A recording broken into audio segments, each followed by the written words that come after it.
Bien, bonjour à tous. Je suis très heureux de vous accueillir. Cette visioconférence est l'occasion de présenter le modèle irlandais des Youth Bank et de réfléchir à son ouverture phocéenne à travers le prisme des échanges européens et jumelage. Vous savez que Marseille a historiquement un jumelage qui existe avec Glasgow en Écosse, mais nous allons élargir ce prisme et réfléchir à la dynamique collaborative que Marseille pourrait aussi développer avec les Tigres celtiques. Et nous allons parler plus particulièrement du tigre irlandais. L'histoire maritime de l'arc atlantique et de la Méditerranée se recoupe à la fois sur des innovations, sur des innovations de haute technologie navale. Je pense aussi à des innovations de haute technologie aéronautique. Et le ferment souvent de ce qui cristallise ces dynamiques d'innovation, ce sont des financements innovants. Marseille a été un pôle d'innovation puisque le Crédit municipal de Marseille apporte depuis 1676 un financement rapide pour répondre à un besoin de trésorerie. Et sa mission mission sociale, s'inscrit dans l'héritage du Mont de Piété, qui avait été créé à Marseille par des notables avec la collaboration de l'évêque de la ville, Monseigneur de Forbin de Janson. Puis un don considérable de Jean de Puget avait justement accéléré la reconnaissance de l'établissement. Aujourd'hui, je vous propose de décliner dans un format relativement court, de 40 à 45 minutes, une initiative audacieuse de Youth Bank et de réfléchir comment ce modèle irlandais pourrait enrichir la créativité et l'innovation de la cité phocéenne. Et vous allez le découvrir au fil de cette présentation. Elle sera aussi déclinée en anglais pour favoriser la compréhension de participants qui seraient anglophones.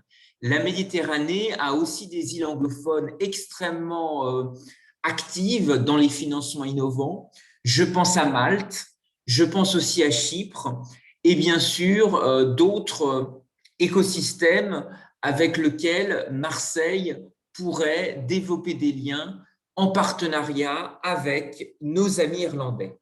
Je vous remercie d'être ici présent pour cette conférence. Je voudrais aussi rappeler une actualité un peu plus fraîche. Ce mois de mars est l'occasion de célébrer la Saint-Patrick et qui, par là même, offre à Marseille et à d'autres capitales l'occasion de se parer aux couleurs de l'Irlande. Et j'ai même retrouvé tout près de la Canebière un petit volet vert, vous voyez, c'est assez extraordinaire, qui offre ce clin d'œil entre Dublin et la cité phocéenne. Il y a à chaque année des rendez-vous festifs qui célèbrent la Saint-Patrick, ce Saint Patrick Day, dans des brasseries et des bars du centre-ville de la ville de Marseille. Et je crois que le contexte aujourd'hui se prête à justement réfléchir ensemble à l'idée d'une Youth Bank. À la fois parce que ces relations maritimes sont fortes entre Marseille et son rayonnement au-delà des mers. Je pense aux voiles de l'énergie et de l'environnement qui vont prochainement se dérouler dans la cité phocéenne.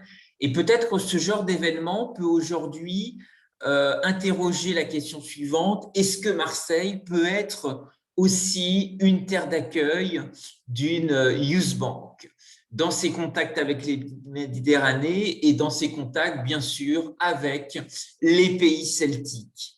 Alors, le Crédit municipal de Marseille, qui correspond à des structures plus ou moins similaires qui existent avec le Crédit municipal de Paris, de Bordeaux, de Tours, de Pau, d'Ajaccio et bien d'autres villes, y compris Lyon, recèlent une histoire intéressante parce que le passé antique de la cité phocéenne a été longtemps tourné vers des échanges, vers les apports de communautés qui étaient de passage, et le jumelage aujourd'hui qui existe entre Marseille et Glasgow est peut-être l'occasion de montrer, de mettre en valeur la façon dont la mer peut être une source d'innovation et pourrait justement ouvrir des passerelles jusqu'à Dublin, en particulier en ce mois de mars qui célèbre la Saint-Patrick.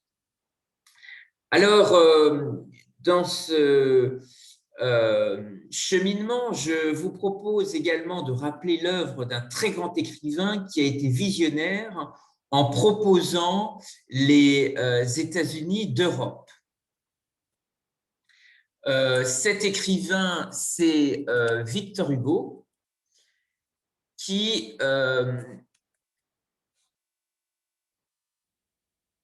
apparaît ici à l'écran à travers une œuvre exceptionnelle qui est Les Travailleurs de la mer.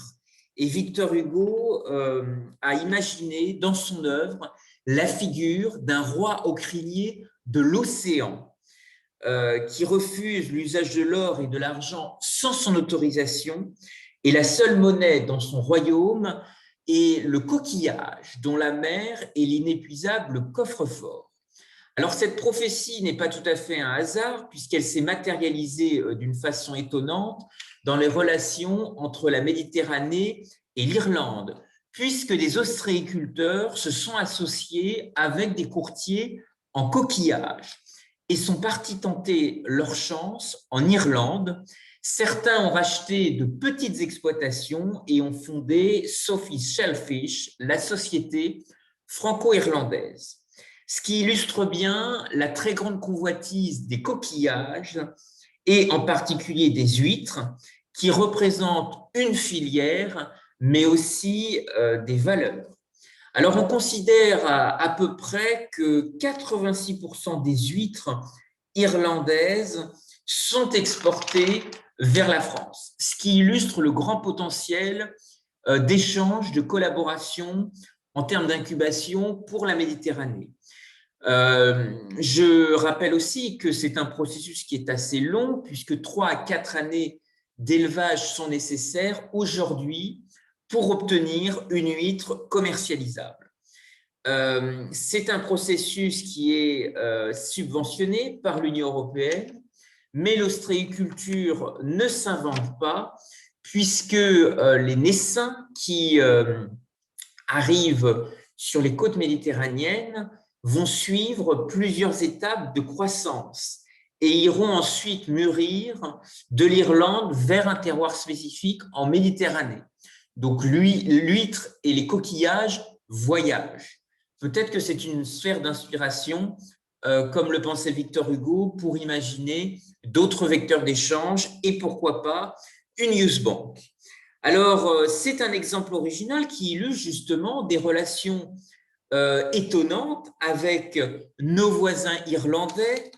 Et il y a aussi une autre alchimie étonnante qui est la complémentarité entre acier phocéen, charbon irlandais et gallois, qui a été aussi un pôle d'échange extrêmement intéressant dans les liens maritimes entre la Méditerranée et l'arc atlantique et l'Atlantique Nord, à la fois avec des échanges très riches avec des ports costarmoricains, des ports de la Manche, des ports de l'arc atlantique et des ports méditerranéens. Cette relation s'est essaimée à travers un cabotage extrêmement riche.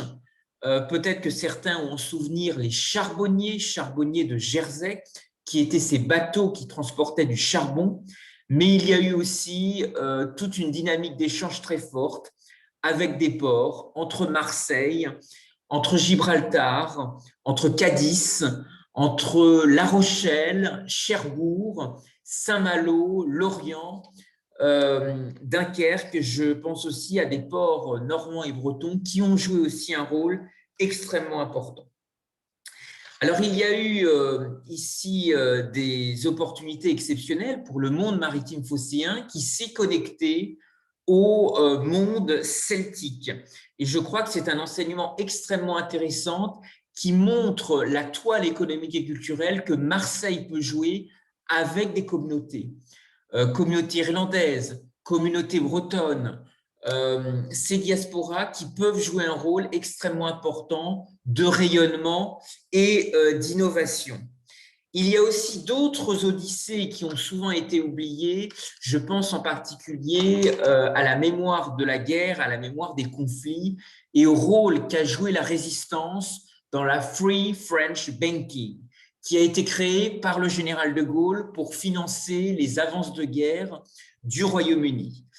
Alors, ce formidable point de ralliement de la France libre en 1940 a aussi associé indirectement des réseaux irlandais, même si l'Irlande avait choisi la neutralité pendant la Seconde Guerre mondiale.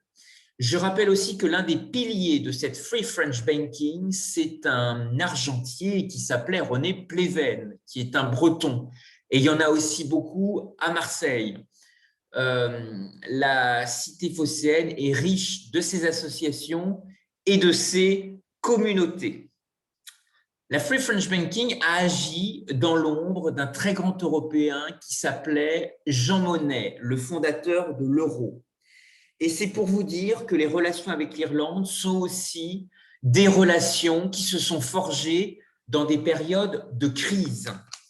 Alors, il y a de grandes plumes irlandaises qui ont justement voulu matérialiser cette mémoire à travers les traces de la Croix-Rouge, qui ont aussi eu un rôle en région PACA.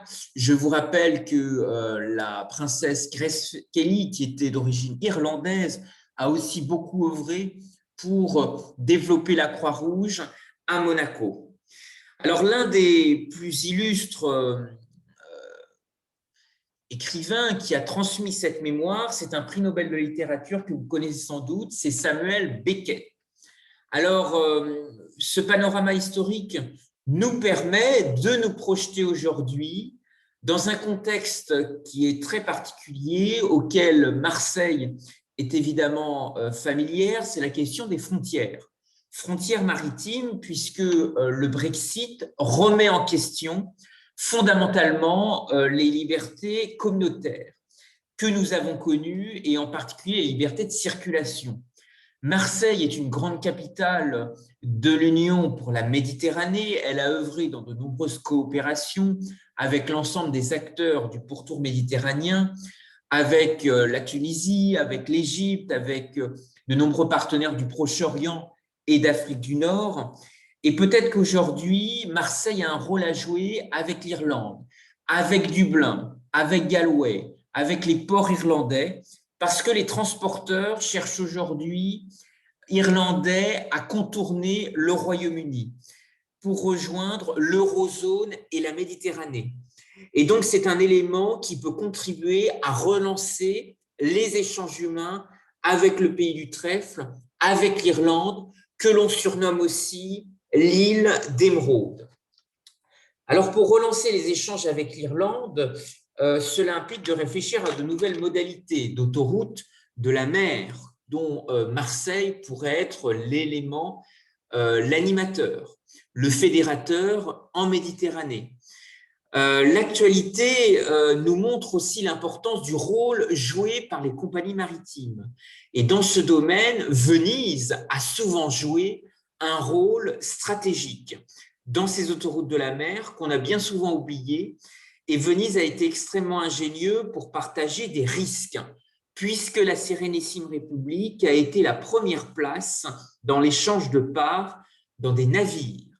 Les marchands du grand commerce mondial y échangeaient des participations dans des galères qui étaient ensuite divisées en carats et enfin mises aux enchères. Et ce système a permis un développement exponentiel de son arsenal. Alors, l'ouverture sur Venise, sur le grand commerce du Levant, a nourri une relation étonnante avec les comptoirs de la Sublime Porte. Et il y a un événement majeur qui a souvent été oublié en 1847. Ce sont des cargaisons de la Méditerranée qui ont été envoyées par le sultan pour apporter une aide humanitaire à l'Irlande. Et il existe encore des traces de ces contacts qui ont été tissés avec la Sublime Porte et les échelles du Levant. Et tout l'enjeu aujourd'hui est de partager de l'inclusion financière et de la prise de risque.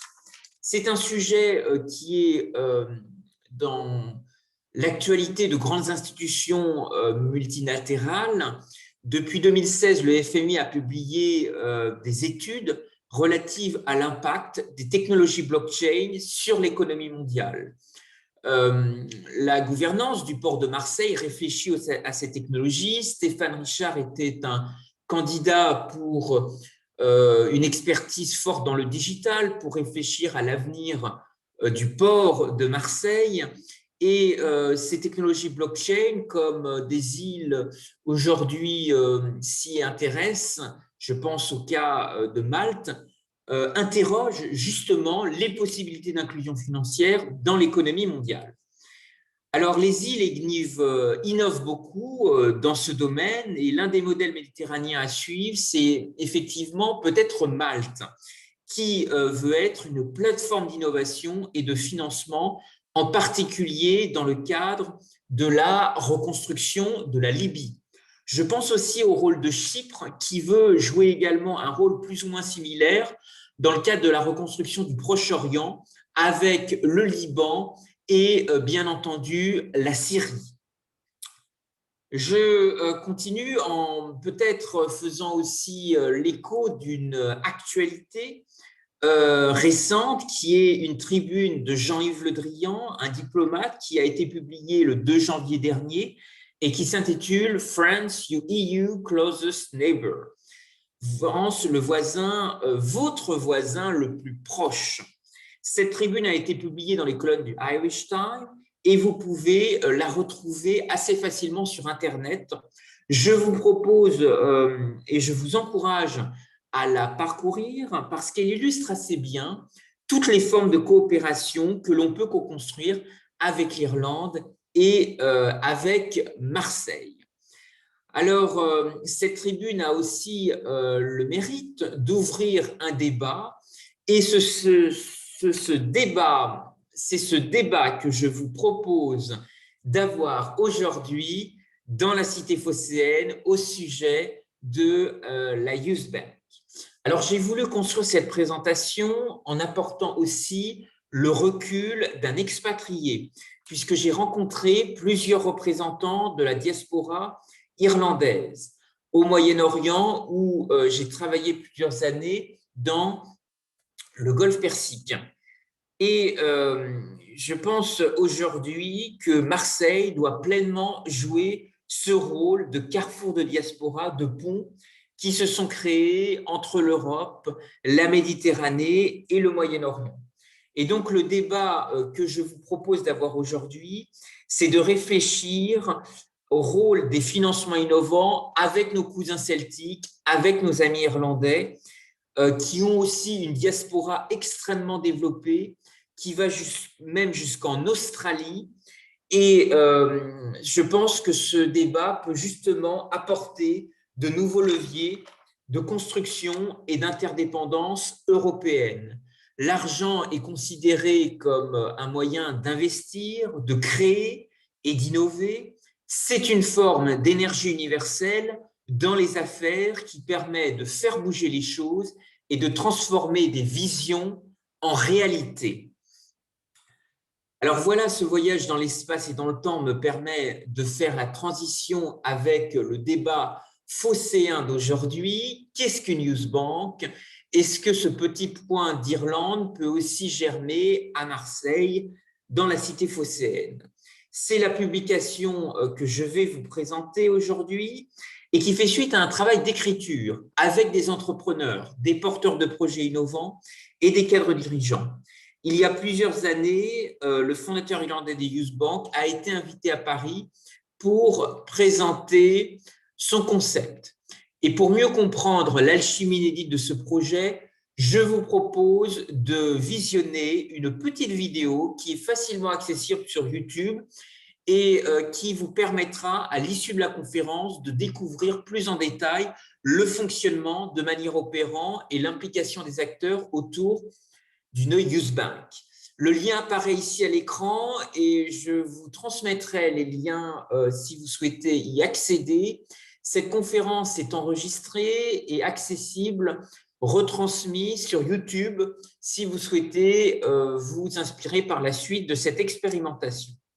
Cette petite vidéo permet effectivement de donner un aperçu, mais je vous propose de vous exposer plus en détail qu'est-ce qu'une Youth Bank. Alors, l'idée a essaimé aussi au Royaume-Uni, mais elle est née en Irlande, dans l'île d'Émeraude, dans les années 90, où plusieurs organisations en charge de l'expression citoyenne des jeunes s'unissent pour collecter des fonds et notamment financer des projets portés par des jeunes, avec une vocation citoyenne.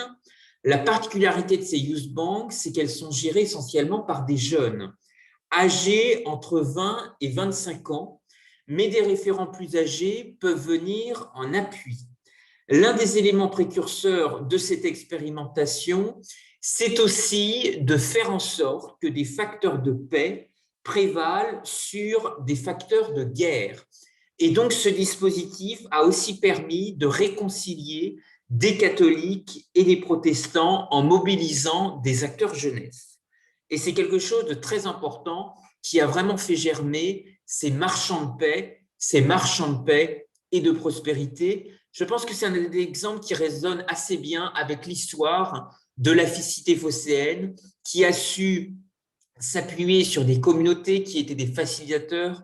Je pense à la communauté arménienne, mais il y en a d'autres, des communautés méditerranéennes, communautés grecques, communautés d'Afrique du Nord, communautés du pourtour méditerranéen. Alors, qu'est-ce qu'une Youth Bank?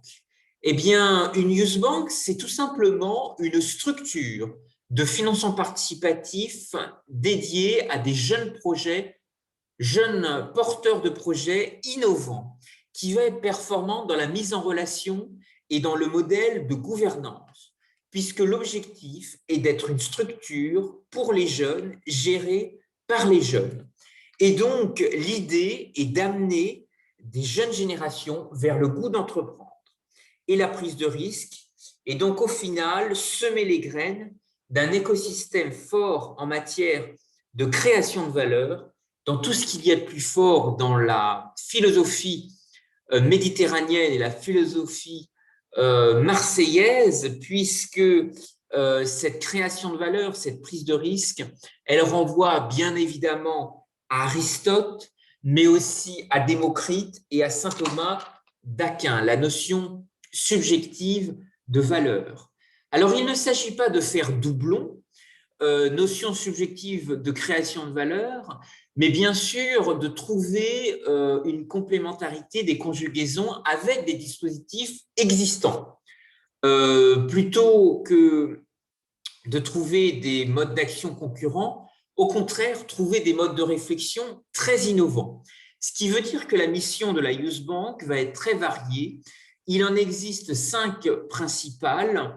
La première, vous l'avez compris, c'est la mise en relation.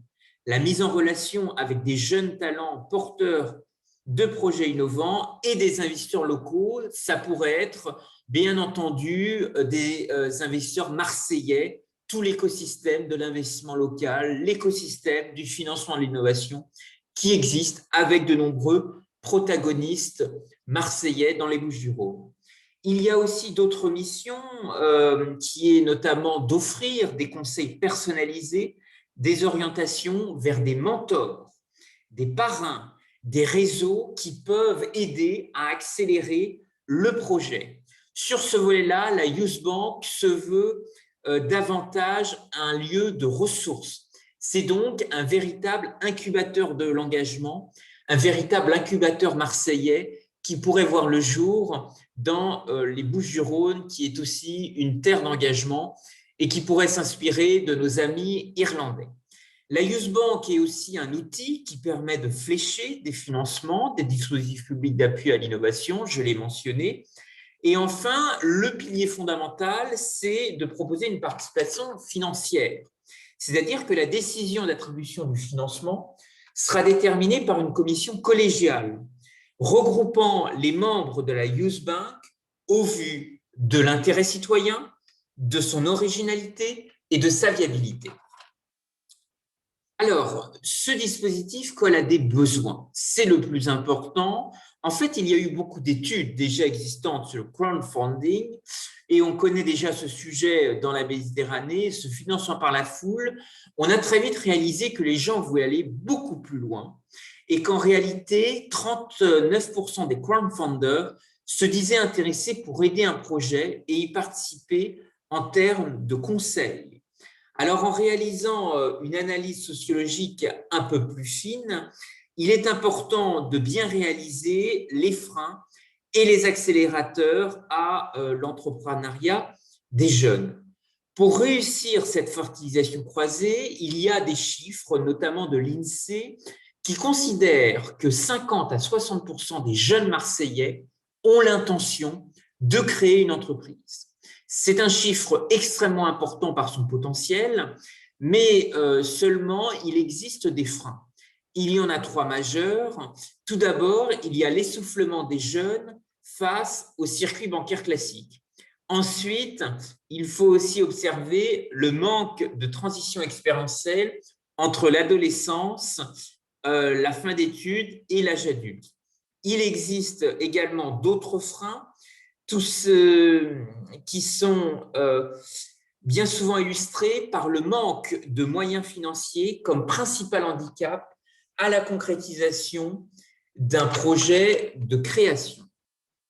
Voilà en tous les cas de nouveaux défis qui sont nombreux. Je pense qu'il faut aussi intégrer le paramètre très fort dans les Bouches-du-Rhône de la révolution numérique et d'un esprit d'entreprise qui évolue avec le e-commerce, avec le secteur de la mode, de l'artisanat, des éco-industries, qui révolutionne aussi beaucoup le tissu économique local, qui est aussi extrêmement fort grâce à ces industries créatives et culturelles. Je pense en particulier à l'incubateur de la Belle de Mai.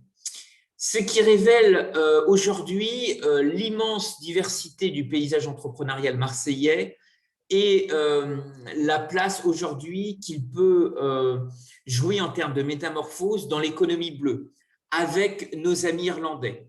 Ce qui révèle aussi encore une fois qu'il y a un trou dans la raquette sur le volet de l'accompagnement et du financement innovant en direction des jeunes.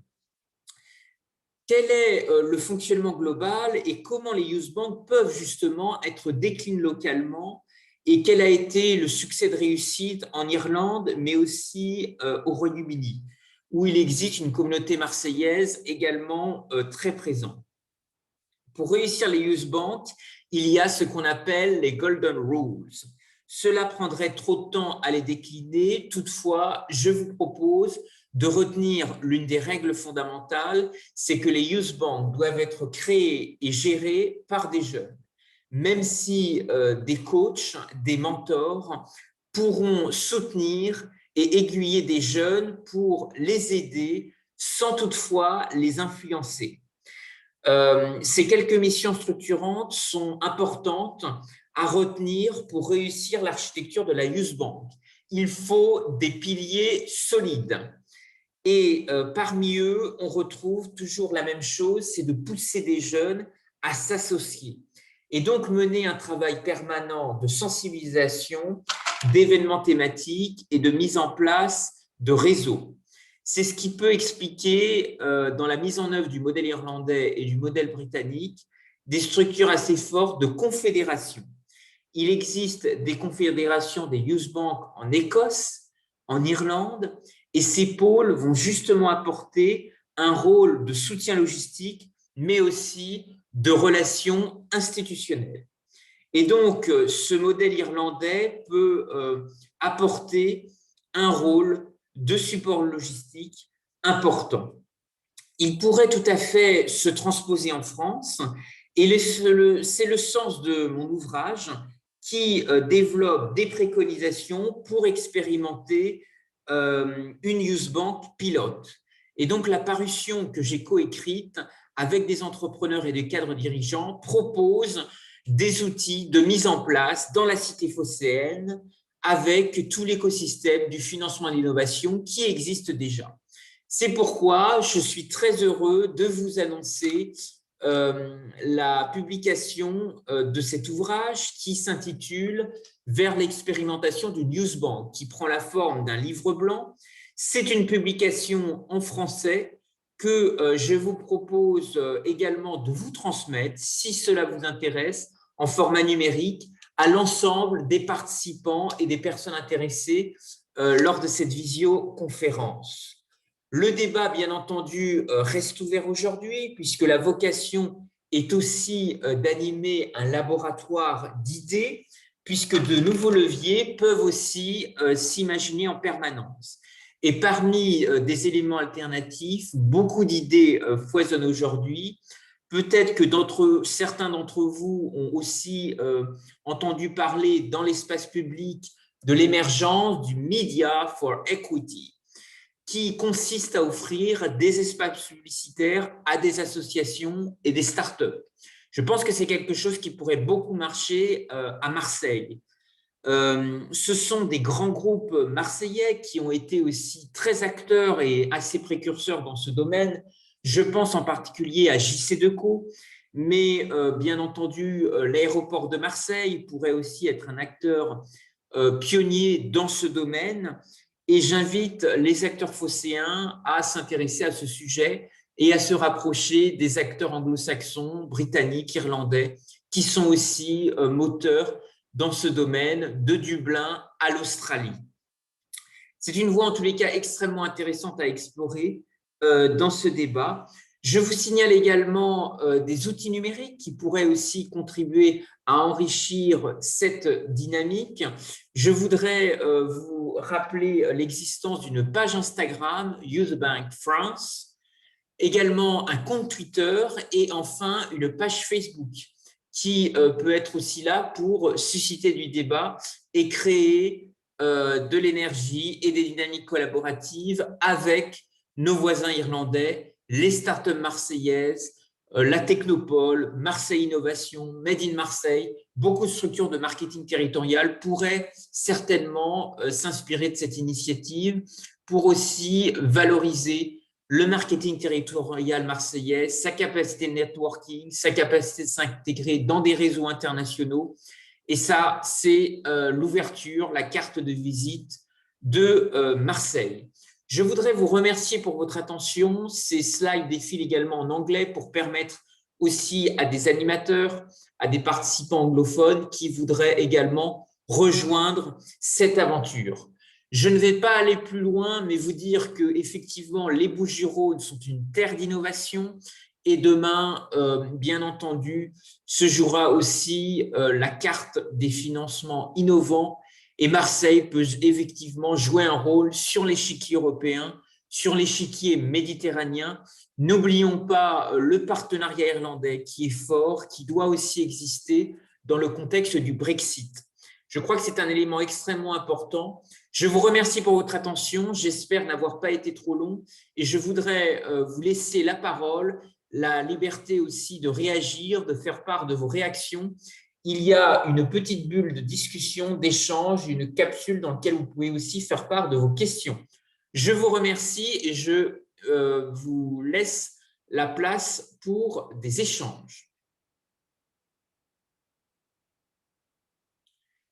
Alors, je sais que les questions ont du mal à souvent arriver. Certains d'entre vous connaissaient-ils le Crédit municipal de Marseille, qui est une institution bancaire millénaire qui remonte au monde Piété. Il y a aussi un crédit municipal qui existe dans d'autres villes des Bouches-du-Rhône, Avignon, Nice. C'est vraiment le modèle du monde Piété qui, je pense, résonne aussi avec l'histoire antique de la cité phocéenne. Est-ce que certains d'entre vous y avaient peut-être entendu parler ou y avaient fait référence dans des activités de prêt sur gage, des besoins de trésorerie immédiats, puisque c'est aussi une vocation sociale que poursuit le Crédit municipal de Marseille. Alors, je vois des réactions dans les bulles de discussion. C'est vrai que le Crédit municipal de Marseille a été un peu un outil pour répondre aussi à des besoins de trésorerie pour des publics assez précaires. Toutefois, la métamorphose qui pourrait se faire sur l'innovation, je rappelle qu'Alcatel a dû à un moment gager ses brevets. Et le Crédit municipal de Marseille a une activité de prêt sur gage. Alors, est-ce qu'on ne pourrait pas imaginer que des jeunes Marseillais qui ont des idées, qui ont des actifs immatériels, puissent justement gager leur savoir-faire? Et Marseille est une ville de savoir-faire créatif. Marseille a été capitale européenne de la culture, donc on pourrait tout à fait imaginer de nouvelles passerelles, de vecteurs d'échange. J'ai aussi fait part du coquillage, qui est une monnaie extrêmement importante d'échange. Est-ce que dans les échanges méditerranéens, on ne pourrait pas renouer par rapport à ça? Je pense à la communauté comorienne de Marseille, qui est très importante, qui, dans l'océan Indien et avec l'Afrique, a beaucoup utilisé le kori, qui était un coquillage très convoité et utilisé. Ce sont des pistes d'échange. Et puis la Youth Bank, alors pour ceux qui, je vois aussi des questions, comment elle fonctionne. Là, je mettrai en ligne la présentation et je vous inviterai aussi à parcourir le petit ouvrage qui s'y consacre. Rappelez quand même le jumelage qui existe entre Glasgow, la capitale de l'Écosse, qui a été une grande capitale d'échanges miniers, charbonniers pendant la révolution industrielle. Donc peut-être qu'on peut, dans l'idée européenne de communauté du charbon et de l'acier, recréer justement les passerelles, les liens d'une nouvelle amitié. Et l'amitié franco-irlandaise peut aussi être forte dans ce domaine. Je pense qu'une relation triangulaire, ça pourrait faire le lien avec Marseille, pourrait justement se créer avec un partenaire irlandais, avec Glasgow en Écosse et avec la cité phocéenne comme carrefour pour la Méditerranée. Voilà, je vous invite, s'il y a d'autres questions, à vous manifester. La séance était prévue dans un format de 40 minutes. Nous allons bientôt clôturer les échanges. Je ne vois qu'il n'y a pas plus de questions-réactions. C'est plutôt dans la bulle que des questions ont été posées, bulle d'échange, bulle de dialogue. Je vous remercie en tous les cas pour votre attention, pour cette visioconférence matinale, et je vous invite à suivre sur les différents outils numériques l'évolution de ce sujet. Merci à vous et à très bientôt.